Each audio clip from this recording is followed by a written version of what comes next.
The Third Side of the Coin, brought to you by Excalibur Coaching and Consulting. Hello, and welcome to the Third Side of the Coin podcast. Our first episode is on the topic of COVID-19 and the aftermath of workforce reductions. My name is Alex Aberle, and I am joined by my dear friend and colleague, Timothy Wong. Hi, Tim. Hi, Alex. How are you doing? Good morning to you. I am. Oh, good to see you. Are you in Sydney now? Yes, I am. I've been here since the borders all started to close around the world. Oh, wow, that's quite a long time. Is your partner with you right now, or? Unfortunately, no. I think that's some of the hidden crises that people don't talk about when relationships are disrupted because of closure in borders and and other consequences that flows on from that. Yeah, and I am very sorry. I sympathize with that. I cannot even imagine. I think I'm quite fortunate in comparison to, many people's situation, including yours, to be surrounded by the family. It certainly does make it easier. So, well, hopefully you guys will reunite quite soon. I That's my hope so too. Well, let me go ahead and first just briefly introduce us so those who haven't met us yet get to know us a little bit, and then we'll go ahead and start talking about a couple of important points that are quite relevant for today's world, if that's okay. Yep, sounds good to me. My name is Alex Aberle, and I'm the president of Excalibur Coaching and Consulting, a leadership and career coaching firm that partners with current and aspiring leaders going through a career transition and looking to find ways to build a world of better leadership. Prior to opening my business, I worked for an exclusive leadership organization, YPO, where Tim and I have met. And there I worked as a regional education director, as well as a director of entrepreneurship and innovation, providing advisory and consulting services to the CEOs, family business owners, and entrepreneurs. Tim has been focusing on thought leadership for YPO, in addition to defining learning themes for programming globally relevant top leadership learning events. He is also an international faculty for the Art of Living Foundation and the International Association of Human Values, teaching courses since 2003 on consciousness and mindfulness, specializing in the corporate leadership workshop. So let's start with what seems to be so relevant in today's world. From my perspective, since I'm located in the US, the unemployment in April jumped to 14.7%. There's 36.5 million people unemployed. Can you give me your view of what you're experiencing in this world as far as unemployment is concerned? And perhaps if you can offer some ideas. Sure. I think the unemployment you're seeing right now, everyone has talked about it for some time, but it didn't escalate so quickly simply because we didn't expect a massive disruption in transportation. So if you think about it, the entire economy, regardless of where you live, has been driven with the opportunity to travel or to go somewhere.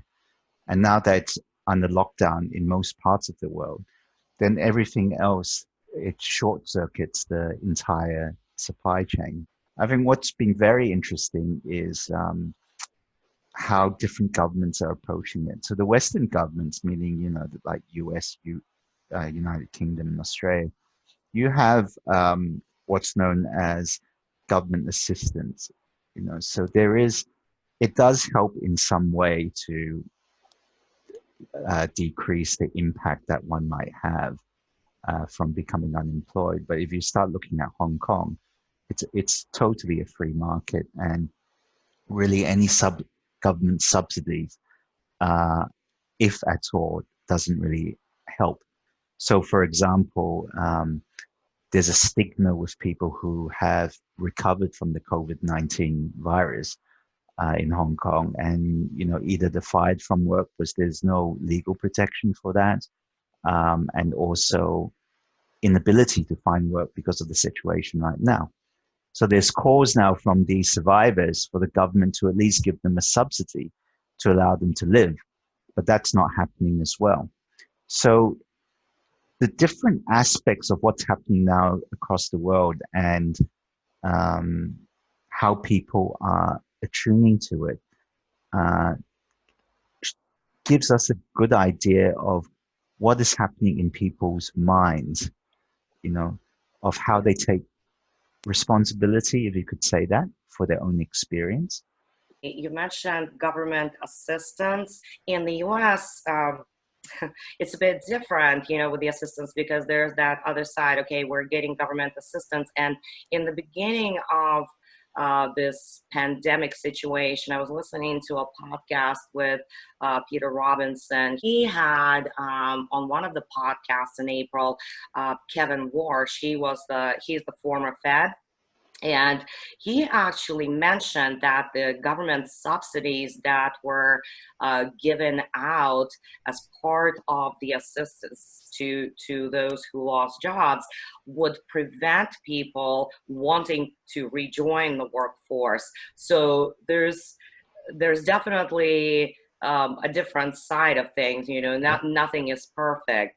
Yeah, it's interesting how you raised that. That's so abuse of the system, and that's something that the government in Australia just recently came out saying that the subsidies, or matching your income that's lost, can't go on forever, because what you're doing is you're asking for the next and next and next generations to pay it back. Someone needs to pay it back.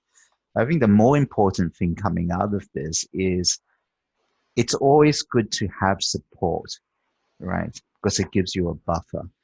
But the question now is, what do you do with that support in order to get yourself up and standing again, rather than using it as a crutch? So it's pretty interesting. It's sort of like, you're in rehabilitation after you've had surgery. You could either forever rely on items that helps you in doing whatever it is and whatever movement it is, or you do your best physically in trying to get back to where you were pre-surgery.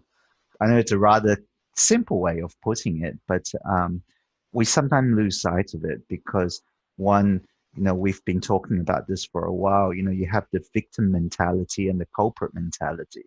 When you're let go, you feel like you've been victimized.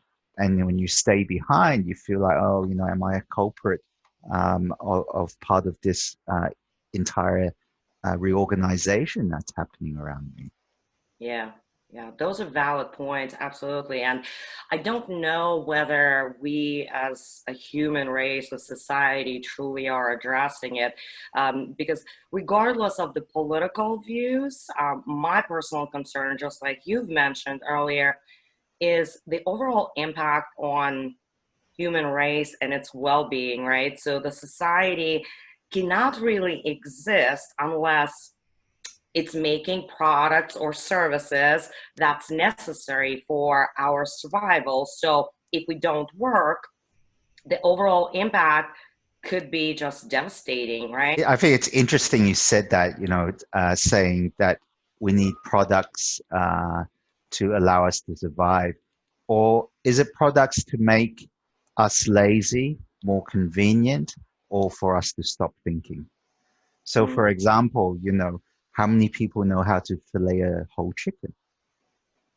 Or do you just buy the chicken thigh, the chicken breast, all pre-packaged in the grocery store?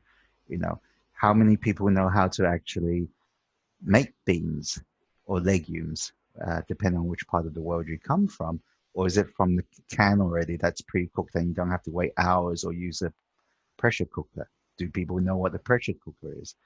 So a lot of the convenience that we're seeing now, it's not a bad thing. It's a good thing because it's meant to give us more time to do things that we like to do.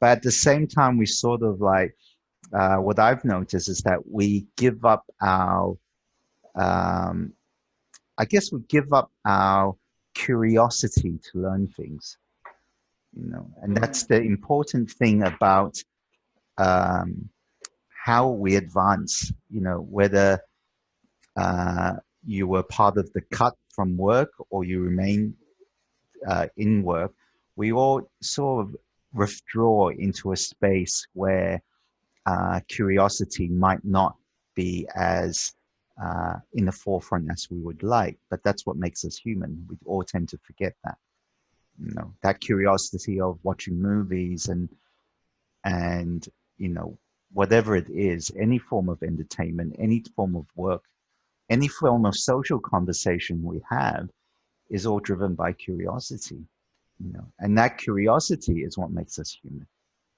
Because that curiosity on the positive side is allowing us to reach our full potential.